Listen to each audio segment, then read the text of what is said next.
Здравствуйте, друзья! 4 причины, почему маме стоит отпустить сына, или сепарация по-мужски.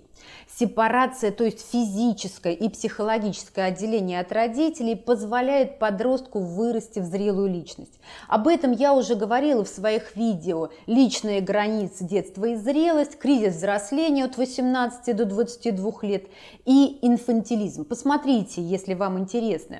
С последствиями несостоявшейся сепарации мне приходится сталкиваться в своей практике регулярно. Поэтому я снова и снова возвращаюсь к теме отцов и детей. В этом видео мне бы хотелось остановиться на отношениях между сыном и мамой. Что ждет мальчика, который с детства знает, что мама – это главная женщина в его жизни? Есть много разных сценариев. Вот только парочка из них, которые я хочу предложить вам. Во-первых, мужчина может продолжать жить со своей мамой до глубокой старости, он ни разу не будет женат, у него вряд ли будут дети. К сожалению, с таким сценарием мне приходится сталкиваться нередко. Знаете, такой мама, сыночек, каждый вечер они выходят на прогулку, сидят на лавочке. Очень часто такой сыночек живет за счет маминой пенсии или на собственную инвалидность, которая обязательно появится. Второй сценарий. Мужчина ничего в жизни не достиг. За плечами 2 развода. Нет, вы видели? Он таки хочет моей смерти. Не пущу, не пущу. Мама, я зарежу себе ножиком. Режь. Делай маму сиротой.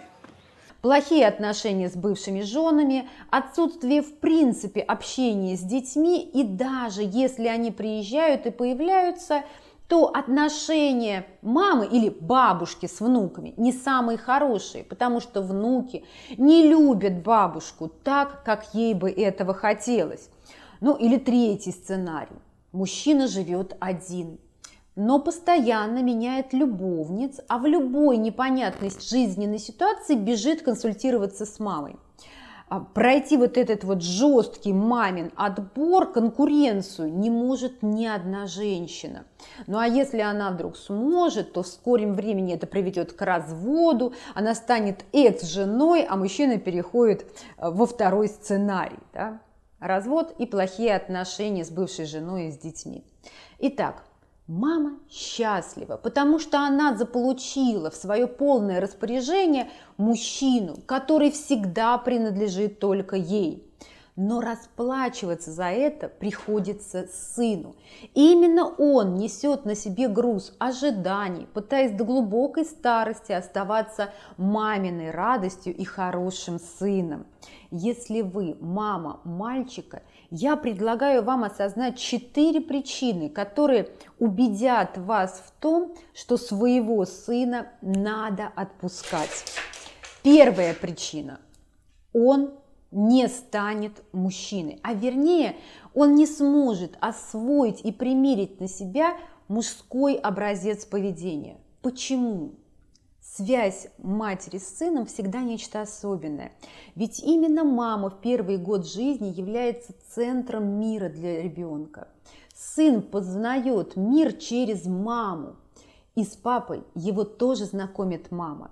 От нее зависит, как воспримет мальчик своего папу, насколько значимое место займет он в его жизни.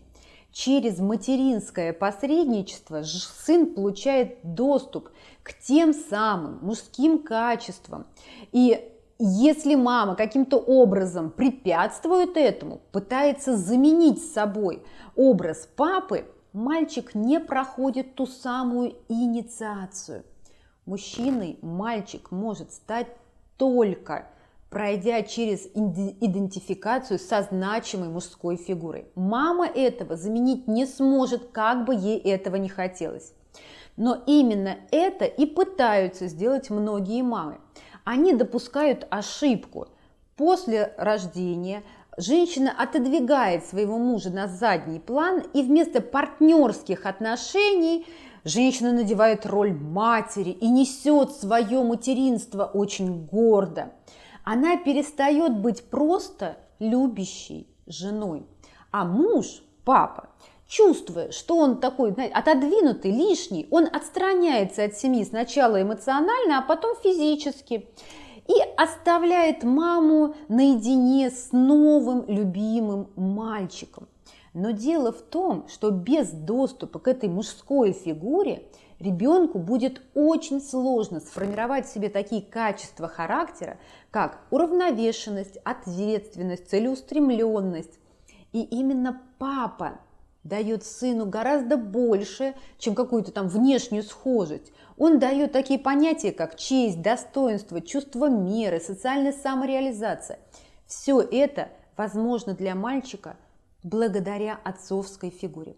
Да, если так случается, что отца в жизни ребенка нет, по разным обстоятельствам, заменить эти отцовские фигуры могут дедушка, дядя. Если мама очень сильно постарается и заморочится, будет увлечена, она может попросить занять эту роль тренера. Зачем прибегать к этим суррогатным образцам, если достаточно просто вовремя вспомнить о том, что не надо нагружать своего ребенка вот этой заменяющей мужчину ролью, да? Не надо, у вас есть уже муж, этого хватит. Вторая причина. Мальчик не будет стремиться к успеху. Подумайте, а зачем это делать? Мальчику 40 лет, он живет с мамой, работает в каком-нибудь безопасном месте, не особенно напряженном, таком среднестатистическом. Никакого желания что-либо делать, менять в своей жизни он не испытывает. Проблема в том, что эта мама не смогла вовремя перерезать эмоциональную, финансовую и территориальную пуповину.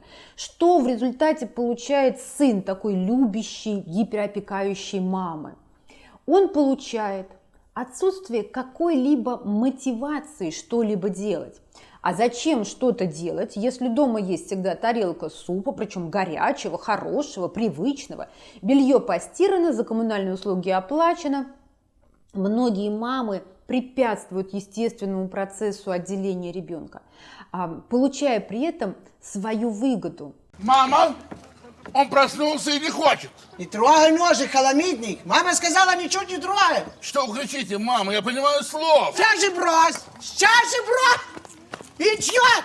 Не рыбу, а ножик! Вот! Подожди, тихо, Ой. Тихо, мама взяла. Мама сама, где вы нож? волнуетесь, Нет, мама? вы видели, а? Вы видели этого идиота? Иди, сыночка, Мама. за мной. Я не одинока, скажет такая мама. И в этом случае она подумает прежде всего о себе, а не о жизни сына. Да, рядом с вами всегда будет такой карманный мужчина, который любит вас. Только вопрос в том, как долго это будет продолжаться. И нередко потом это выливается в агрессию со стороны сына в сторону мамы, потому что она не дала мужчине возможность развернуть крылья. Третья причина. Ваш мальчик может вырасти очень плохим мужем. Анекдоты про тещу всем хорошо известны. Жаль, что нет таких историй про свекровь. Может быть, тогда ситуация «маменькин сыночек» стала бы встречаться реже. Такой мужчина старается съехать от мамы не очень далеко, в соседний подъезд, дом или район. Так что невестке приходится постоянно выдерживать постоянное присутствие свекрови, которая считает, конечно же, невестку недостойной своего сына. Помните фильм «Ликвидация», когда Эмик приводит в дом свою жену Цилю, и мама воскликает: «Какая тебе здесь жена? Тут твоя мама!» Какая здесь тебе жена, тут твоя мама, у тебя есть мама.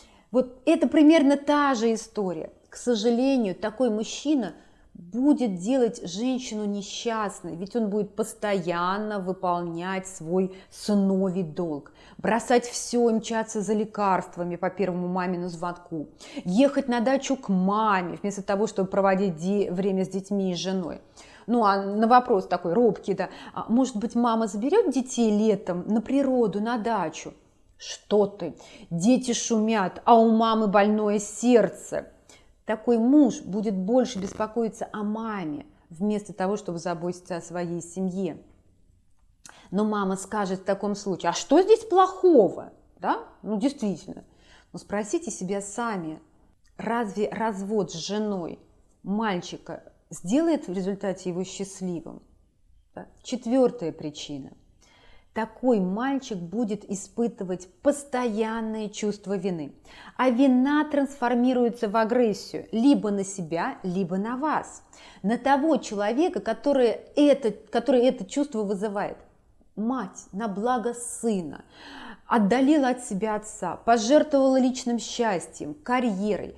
Но мама просто не понимает, что это медвежья услуга.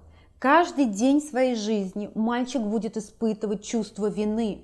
Я из-за тебя оставила сцену, карьеру, работу. Я никого больше не привела в свою жизнь. Я не позволила никому занять твое место в своем сердце. Вы должны понимать, что если вы стали мамой мальчика, это не значит, что вы стали единовластной собственницей своего личного карманного мужчины. У вас тоже должен быть партнер.